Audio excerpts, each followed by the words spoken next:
Hello everyone, it's Carrie. Welcome back to my channel. Today I wanted to do a card project for all of you, showcasing a one-layer card, and we're going to be stamping onto Kraft cardstock. I don't think I've ever really done this technique on my channel before, and I thought it would be something fun and different to do and show all of you that are new to my channel and also new to card making a really cool way to create a one-layer card onto Kraft cardstock, stamping with colored inks. So what I'm doing, I'm taking a piece of Kraft cardstock. This is from Paper Tray Ink, and I am taking my Post-it tape here, and I am actually masking off just a little portion of my card front here, and only a very small or a certain strip of the cardstock will be showing, and that's what we're going to be doing our inking on today. So it's a really great way to create dimension without adding bulk to your cards, adding any die cuts or any pad of papers to your card. This is a great way to create that dimension without it looking like it has dimension. It's one of those techniques that I keep forgetting about, and I don't do a whole lot of one-layer cards, but it's also kind of a clean and simple card at the same time. So I'm going to start off by taking my white pigment ink. In order for you to create vibrant colors onto Kraft cardstock, the best way to do this is use white pigment ink. And so I'm taking the Summon Says Stamp pigment ink here that I have, and I think it's like one of the first few times that I'm using this ink, and it's pretty good white ink. I do highly recommend this white ink. It's a pretty good one. There's also one from Hero Arts, I believe. That's also a great one too. So I'm taking my little finger dauber here, and I'm just going all around my masked area and making sure I got the ink on there really evenly. And that will create our base, if you will, for our stamping. So now what I'm going to do now is I've got a whole bunch of or actually I'm going to go ahead and heat set it just a little bit because since this is a pigment ink, it takes a little bit of time to dry, and so I wanted to help that along before I start my stamping. So now I've gone ahead and done that, and now I'm going to take several different colors of Lawn Fawn inks, and this is the stamp set we're using today. It's a stamp set from the Stamps of Life. It's actually one, I don't even know if you can actually purchase this one. If it is, if I can find it online, I will certainly link it below. But it is a stamp set whenever I was, I had been subscribed to their stamp club. I was with them a little over a year, and I guess they send this out as a thank you. And so this is like a stamp set that I hadn't used before. So I was looking through my stash, and I thought it would be a great one to use for this technique today. So if I can find it, and if you're interested in it, I will certainly link it below for you guys. So now I'm going to take a bunch of colors of, like I said, Lawn Fawn inks. I've got Plastic Flamingo, Juice Box, Freshly Cut Grass, Fish Tank, Pumpkin Spice, and Sunflower. And I'm just going to randomly take these inks, and sorry for being just a little bit out of frame here on some of the stamping, but you will get all, the full effect of what I'm doing here in just a little bit.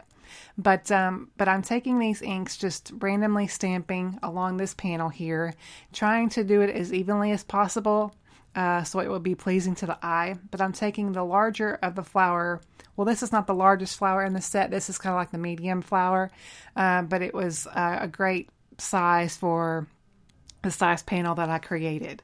So I'm taking that large, or the middle sized flower here, and I'm just stamping along and making sure that I'm stamping within that panel, that masked off area, as well as off of it, because it looks like a continuous pattern, if you will. It's a little bit more pleasing to the eye, and it really draws your eye in. So I'm just going along and getting all those stamped down, and now I'm taking the smaller flower, and I'm just going to fill in a little bit of the spaces, and trying not to get two of the same color together.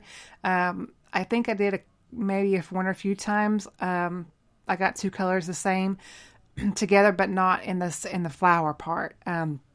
You'll see here in a moment that I've used another stamp little image, and to kind of fill in some more space. So I thought I needed to add just a little bit more of the medium flowers, and I chose to do that in green. And you will see to the side here, I'm just kind of cleaning off my stamp as I go between colors. And that's why I've sped up the video, because it doesn't take all that long here to stamp this, pattern here. You can easily reproduce these and do like a mass production really, really simply. So now you see this little dotted circle image, and I'm using that to fill in some of the spaces here. So it kind of creates a little bit of a spring-like design. And I don't know about where you are in the world, but today where I'm at, it's cold. And early this morning, it was we've got some drizzling and freezing rain, so it's kind of nasty outside. Thankfully it's melting now, but so I got in my craft room today and wanted to make a spring-like card. So I'm finishing up stamping down the images in my panel here. And once that I have that down, then I'm going to, I've pretty much finished up stamping all of my flowers, except for one more here. I figured that it needs some filling in that area. And now I'm taking the black ink that I have. I'm going to be using the VersaFine Onyx Black ink. And I am going to take a little dot. There's like a little dot in the stamp set, and I'm just going to stamp. You see that dot there? I'm going to take that, and I'm going to stamp right in the middle of the medium flowers, or in this case, a large flower. And that'll really make it pop whenever we add our sentiment, because I'm going to be stamping that in black as well. So this really creates a really bright, fun, and a different way to make a thank you card. So I'm going to go ahead and finish that up. And then, as you will see, whenever I pull this off, it's like Christmas morning. It's so cool to see the contrast of the Kraft and then all that color. And you can see that nice crisp line that we created whenever we masked that off.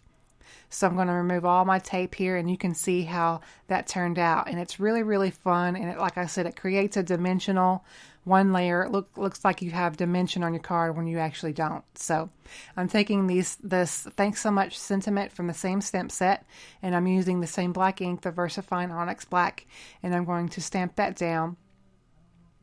And I like to overlap my sentiment into the stamp panel that we did, as well as onto the craft part. And it just really creates a nice variance and contrast there. So I'm going to carefully line up my card here and make a really crisp fold as much as I can. I didn't want to do it too much because I knew that ink was still drying. So now to finish up the card, I'm going to do a little bit of a finishing touch.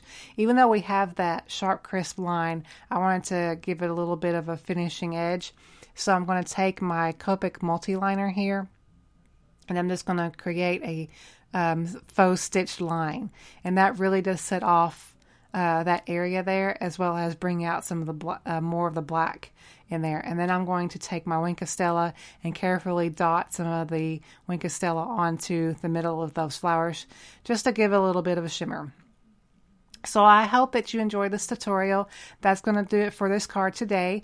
I hope that you enjoyed it. If you did, go ahead and give me a thumbs up, and please subscribe if you haven't already. I will catch you on my next video. Thank you guys so much for watching.